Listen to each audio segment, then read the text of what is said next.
artist mo. Meron ka bang favorite artist sa local, Pilipino, Pinoy, Pinay, o bandang kinagigiliwan mo, kabisyo, yung tipong itataya mo yung buong buhay mo para lang mapanood ang performance ng taong ito o ng grupong ito? Sige nga. I-reveal nyo na yan kung sino yon at anong banda yon. Okay. Rakitera, grabe ka naman. Thank you Hindi ako artist, pero ma-artist. Charot, darot. Oy, pero alam mo kabisyo, ako personally, syempre, ang idol natin sa OPM, yan, Regine Velasquez, Lani Misalucha, gustong-gusto natin yung mga yan, Gary Valenciano, Ogie Alcacid, tapos come the 21st century, diba? Nandyan na bigla itong mga KZ Tandingan, TJ Monterde, yan, napakauhusay, Janine Berdin, ang dami pang iba ng mga artists. And right now, ang mga kinagigiliwan naman ng sambayan ng Pilipino na tinatangkilik din ng ibang mga lahi ay Bini. Gusto ko rin yung gano'n, yung Bini. Bini baby ako. Charot, darot. Kailangan pa bang i-memorize yun? Uy, pero kabisyon, dami kong nakikita sa social media na mga fans ng Bini. At ang tawag sa fans ng Bini ay Bloom. Sa totoo lang, nung una, hindi naman talaga ako fanatic. But then eventually, sa sobrang lagi kong napapakinggan yung kanilang music na actually piniplay po namin dito sa Love Radio. And at the same time, dahil sa catchy yung song nila at kapag nagpe-perform sila, pakahusay naman talaga.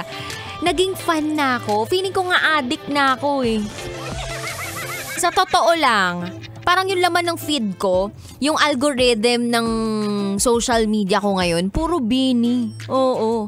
Ang tawag sa mga fans nila, Bloom. So meaning, parang Bloom na ako. Pero kapag dinog show mo, Broom tawag sa'yo. So labas mga Blooms, mga Brooms. Ayan, labas kayo lahat. Pero nakaka-amaze tong grupo na ito. Naalala ko nung mga ganung edaran ako, parang wala pa akong experiensyado sa pag-ibig Kumbaga, konting-konti pa lang yung mga naranasan ko nun sa pag-ibig. Tapos yung mga ganung edaran, parang lost na lost ako. Oo, hindi lost ha. Walang ganon. Parang lost pa ako sa life ko. Pero nag-enjoy naman ako sa life ko. I think nung mga ganung edaran ako, kakagraduate ko lang, ganyan. Tapos, pumasok ako sa Love Radio, neneng-nene pa, nababasa pa yung kilikili ko, ganyan. Ngayon, nagbabasa na lang ng kwento. Pero pwede rin naman yung nagbabasa yung kilikili, lalong-lalo na kapag mainit. Pero itong mga itsurahan ng mga miyembro ng Bini, no, ang gagaganda. As in, sobrang gaganda. How to be you po, ganyan. Yung tipong ganong edaran ko yun, parang hindi naman ako ganyan gumanda, no? Parang kinailangan ko pa ng pera para lang gumanda ako ng ganito. So anyway, nakakatuwa po yung development ng mga Pilipino sa pagtangkilik ng sariling atin. And it's good to know that P-pop is here and we are supporting P-pop. Ayan. And by the way, nag-guest pala sila sa MBC during the day. So maraming salamat sa pag-guest ninyo sa amin. But they are really beautiful. They're really talented. So baka naghahanap po sila ng pang-siyam na miyembro. Willing po akong mag-apply. Bini Rocky. Ay, pwede. Bini Rocky, no? Oo. Pero hindi ako pwede sumayaw kasi makakita po sila ng bulating binudburan ng asin. Ganyan. Charot.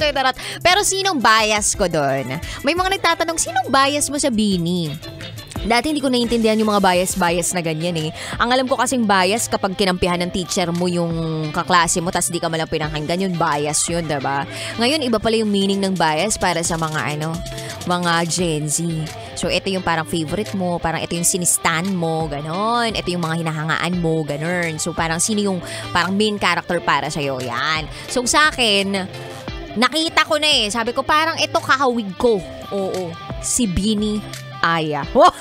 Kapal lang mukha. Charot. Uy, darot. O, sige na nga. Tuloy-tuloy na nga tayo ngayong Friday na ito. 3 to 5 p.m. tayo magkakasama ngayong araw na ito. At siya kapiling ang babaeng naniniwalang hindi man ako palaging may pera. At least palagi naman akong maganda. This is me, the one and the only DJ Rocky Tera. And today, Friday, of course, araw ng mga ma-EL. As in, malalambing. Kaya naman lakasan na ang volume ng radyo because for today's radyo, ibibigay ko na po ang patikam ng DJ Rocky's Secret File. Ay, SPG pala. SPG. As in super. Back in the urn. Secret File.